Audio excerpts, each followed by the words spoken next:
नमस्कार दोस्तों, स्टोरी वाला के नए एपिसोड में आपका स्वागत है। आप सुन रहे हैं मालवा रियासत की राजमाता अहिल्याबाई होलकर की कहानी का तीसरा एपिसोड। पिछले एपिसोड में आपने सुना कि अहिल्याबाई का विवाह होलकर रियासत के पेशवा खंडेराव से हो जाता है और एक युद्ध में खंडेराव के निधन के बाद मात्र 21 साल की आयु में अहिल्याबाई विधवा हो जाती है। परंपरा के अनुसार उस दौर में पति के मृत्यु के बाद पत्नी के सती होने का रिवाज आम था। इसके चलते खंडेराव के अंतिम संस्कार के साथ अहिल्याबाई की सती होने की तैयारियां शुरू हो चुकी थी। अब आगे खंडेराव के कुंभेर युद्ध में वीर गति प्राप्त होने के बाद अहिल्याबाई के अलावा कोई सबसे ज्यादा सदमे में थे तो वो थे अहिल्याबाई के ससुर मल्हार राव, क्योंकि खंडेराव के दुनिया से चले जाने के बाद होलकर रियासत एक तरह से कमजोर नजर आने लगी थी। साथ ही मल्हार राव की उम्र भी बढ़ रही थी। एक तरफ मल्हार राव के शहीद पुत्र खंडेराव की अंतिम विधि की तैयारियां चल रही थी, तो दूसरी तरफ अहिल्याबाई भी पति के साथ सती होकर अग्नि की चिता में समा जाने का मन बना चुकी थी। इसी बीच खंडेराव के अंतिम संस्कार से ठीक पहले मल्हार राव अहिल्याबाई के कक्ष में पहुंचते हैं, जहां कुछ महिलाओं के बीच अहिल्याबाई किसी नववधू की तरह श्रृंगार किए हुए बैठी हुई थी। मल्हार राव ने अहिल्याबाई के कक्ष में प्रवेश किया और बड़े ही आदर के साथ वहां बैठी महिलाओं को बाहर जाने का आदेश दिया। सब महिलाओं के वहां से चले जाने के बाद कक्ष में केवल अहिल्याबाई और मल्हार राव अब अकेले थे। अहिल्याबाई का दुख मल्हार राव से देखा नहीं जा रहा था। उन्होंने अपनी बहू के सर पर प्रेम से जैसे ही हाथ रखा, अहिल्याबाई को वो दिन याद आ गया जब 8 साल की अहिल्या से मल्हार राव पहली बार मिले थे। तब भी उन्होंने ऐसे ही वात्सल्य भाव से अहिल्या के सर पर हाथ रखा था। अहिल्याबाई का दुख मल्हार राव बहुत अच्छे से महसूस कर सकते थे। उन्होंने अहिल्याबाई से दर्द भरी आवाज में कहा, देखो बेटी, मेरे लिए तुम होलकर घराने की बहू बाद में, पहले तुम मेरी बेटी हो और आज एक बाप अपनी बेटी से कुछ मांगने आया है। मल्हार राव की बात सुनकर अहिल्याबाई सवाल भरी नजरों से अपने ससुर की तरफ देखने लगी। अहिल्याबाई ने भर्राई हुई आवाज में कहा, एक बेटी जिसका सुहाग उजड़ चुका हो और खुद पति की चिता पर बैठने जा रही हो, ऐसी बेटी अपने बाप को क्या दे सकती है बाबा? अहिल्याबाई असमंजस भरी स्थिति में थी। एक तरफ पति खंडेराव की मृत्यु और दूसरी तरफ मल्हार राव का ये कहना कि वो अहिल्याबाई से कुछ मांगना चाहते थे। आखिरकार मल्हार राव ने अहिल्याबाई से कहा कि वो खंडेराव की चिता पर नहीं बैठेगी, अर्थात अहिल्याबाई को सती प्रथा की रस्म निभाने की जरूरत नहीं है। मल्हार राव की बात सुनकर सती होने की तैयारी कर चुकी अहिल्याबाई कुछ समय के लिए खामोश हो गई और कुछ पल की चुप्पी के बाद अहिल्याबाई ने अपने ससुर मल्हार राव से कहा, ये आप क्या कह रहे हैं बाबा? आप मुझे बरसों से चली आ रही सामाजिक परंपरा को तोड़ने के लिए कह रहे हैं? आज अगर मैं अपने पति के साथ सती नहीं हुई तो लोग क्या कहेंगे?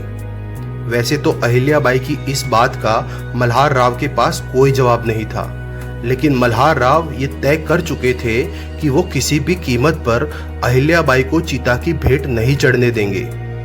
आखिरकार अहिल्याबाई ने ना चाहते हुए भी मल्हार राव की बात को माना और सती ना होने का फैसला किया। बेटे खंडेराव के अंतिम संस्कार के कुछ ही दिनों के बाद मल्हार राव ने बहू अहिल्या को तलवारबाजी और घुड़सवारी के साथ साथ सभी सैन्य अभ्यास करने की व्यवस्था की। साथ ही मल्हार राव ने अहिल्याबाई से चूल्हा चौका और बाकी सभी घरेलू काम भी छुड़वाकर राजकाज के काम का अभ्यास खुद करवाना शुरू कर दिया। अहिल्याबाई को अब तक समझ में नहीं आ रहा था कि मल्हार राव के ये सब करने के पीछे का असली कारण क्या था। इसलिए एक दिन तलवारबाजी के अभ्यास के बीच अहिल्याबाई ने अपने ससुर मल्हार राव से पूछा, बाबा, एक बात बड़े दिनों से मैं आपसे पूछना चाहती थी। आपकी आज्ञा हो तो क्या मैं आपसे पूछ सकती हूँ? मल्हारराव जानते थे कि अहिल्या के मन में क्या चल रहा है, इसलिए उन्होंने अहिल्या की तरफ मुस्कुराते हुए कहा, हाँ बेटी, पूछो, क्या पूछना चाहती हो?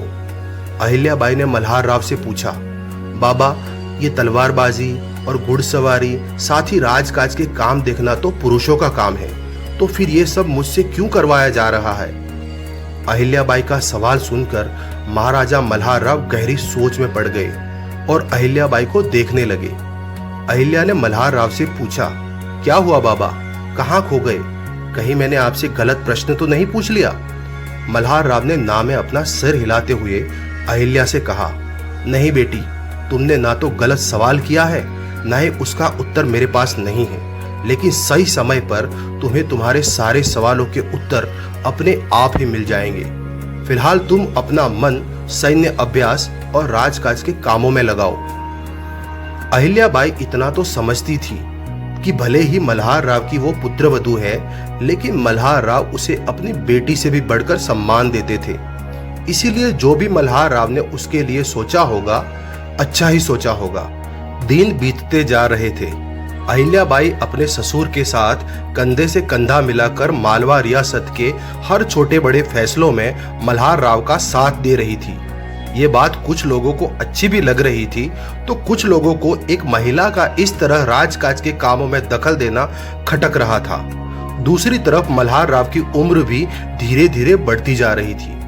एक दिन अहिल्या राज्य के किसी खास काम की वजह से व्यस्त होती है, तभी एक सेवक भागकर अहिल्याबाई के पास पहुंचता है और खबर देता है कि महाराजा मल्हारराव की तबीयत अचानक खराब हो गई है और उन्होंने तत्काल अहिल्याबाई को याद किया है।